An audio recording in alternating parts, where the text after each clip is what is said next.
Welcome to Canadian Coffee House Crime. My name is Catherine. Right now, I'm at home in bed sick for day 2, and so my voice is a little off. Right now, I have the amazing experience of working at the top of the world with the Jasper Sky Tram in Alberta with amazing people. If you're in the area, please stop by, go for a gondola ride.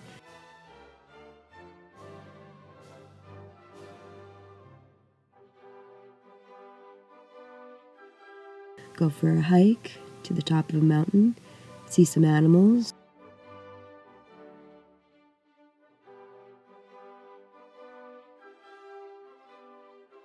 Enjoy a drink and maybe some lunch with us and say hi. If you're scared of heights, although, it's probably not for you. I thought I would cover all the stories from the haunted stamp and coin collection that the Canadian Mint put together in 2015. Today's story is the hanging of Marie-Josephte Corriveau, and this is a dark one.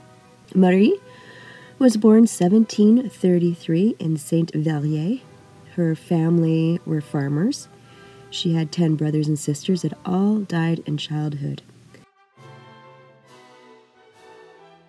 She was married at 16 years old on November 17th, 1749 to Charles Bouchard, who was 23 years old and also a farmer. They had 3 children, Marie-Françoise in 1752, Marie-Angélique in 1754, and Charles in 1757. Her husband Charles passed away suddenly and was buried on April 27th, 1760, at around the age of 35. A story states that he was killed by a putrid fever. Rumors were that Marie had actually killed her husband by pouring molten lead into his ear. Another story states that Marie stunned him with a blow to the head and then took a whip to his horse, which trampled him to death. There is no record of his death. She remarried 15 months later on July 20th, 1761. His name was Louis Etienne Dodier. On January 27, 1763, Louis was found dead in his barn with multiple head wounds. The official cause of death were kicks from horses' hooves, but everyone knew Louis was on bad terms with Marie and her father, as her father Joseph had had a number of public fights with Louis over property and business. Joseph owned the home Louis and Marie lived in, and there would be arguments over unpaid rent and the use of the horses they co-owned. There was once an argument over the family bread oven. Apparently Joseph had attacked Louis with an axe and a garden hoe. In retaliation, Louis beat Marie.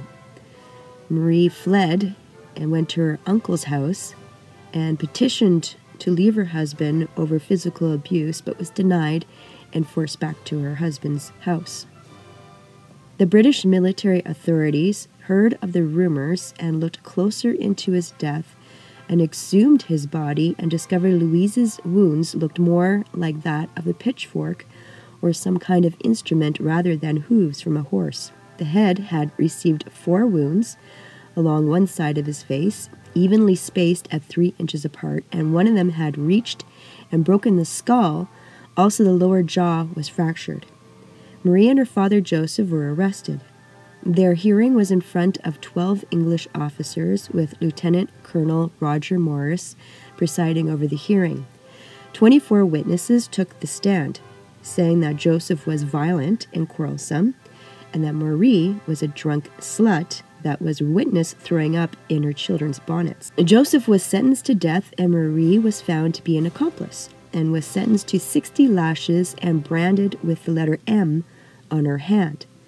Marie's cousin Isabelle Sylvain had testified but changed her story so many times that she was sentenced to 30 lashes and was branded with the letter P for perjury.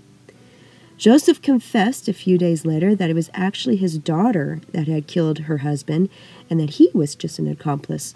Marie confessed a few days after that she indeed did murder her husband in his sleep with 2 blows to the head with a hatchet in his bed. Her and Joseph dragged the body into the barn, and Marie burned the bloody sheets. The motive was he was mistreating her. The jury sentenced her to hang, and then her body was to be hanged in an iron cage on a gibbet for public display after she was found guilty of petty treason, which is the murder of one's authority. Which was odd, as the tradition of gibbet hanging didn't exist in France anymore, but the British still used it. Joseph was discharged with a certificate of innocence. A gibbet is a wooden construction which was used to display criminals as a deterrent to future criminals, usually placed by public highways and waterways. A lot of people were usually against this, as it was thought of as morally repugnant, as the punishment should end with the criminal's death, and it was considered extremely unsanitary and a public health issue. This was considered to be a gruesome tourist attraction to visitors. Body-shaped iron cages were used to contain the decomposing bodies until their flesh and clothes rotted, then the bones would be scattered. In 1743, a murderer named John Breads was left on display in a cage hanging from a gibbet in England for 20 years. It was usually used for traders, murderers, robbers, pirates, and sheep stealers. Captain Kidd was put on display this way after he was executed for piracy and murder in 1701. Marie was executed in Quebec City near the Plains of Abraham. She was hung. Her deceased body was put in the iron chains at Pointe-Lévis at the crossroads of Lauzon and Bienville. She was left on display for 5 weeks. The ghost stories state that her eyes would flash open at night, and her decaying hands would reach out towards the passing travelers, whispering their names. No one would use the river walk after dark. The cage and Marie was taken down. Her body and cage, at the request of residents, was buried in an unmarked grave. But her ghost was still seen walking back and forth along the river edge, accosting the travelers. Another story is that a man named Dubé was walking home and was passing by the place where her used to be when he felt her bony hands grab his throat from behind, demanding that he carry her across the St. Lawrence River to the Witches' Sabbat on the Ile de Lorraines. He fought her off, ripping her flesh from her bones in the process. He fainted and was found the next morning on the roadside by his wife, who woke him with her sobs.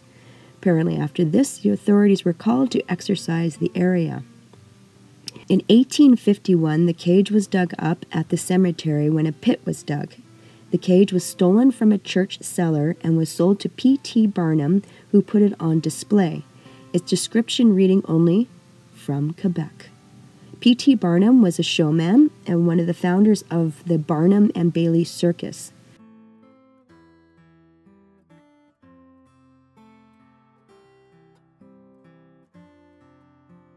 The cage was then on display at the Boston Museum, and then the cage was then sent to the Essex Institution of Salem, Massachusetts, but by the efforts of Société d'Histoire de Lévis, the cage was brought back to Quebec and is on display at the Musée de la Civilisation in Quebec City. Marie inspired many novels, songs, and plays and sculptures, and is a subject of arguments concerning her guilt. People still talk of her crimes, if they are real or fictitious. She's now said to have murdered between 2 and 7 of her husbands, that she used arsenic in food, hanged one, poisoned one with herbs, poked one in the navel with an owl. It is said that she was a witch, or was a descendant of a famous poisoner named Catherine Monvoison. The cage is being studied, and scientists are hoping to extract DNA from it. It's barely 5 feet in height and is very tiny. Thank you very much for watching. My name is Catherine, and this is Canadian Coffeehouse Crime, and this concludes Story 4 of the 2015 Haunted Canada Mint Stamp series. The next story will be the 5th case of the collection, called the Caribou Hotel from the Yukon. See you in the next case.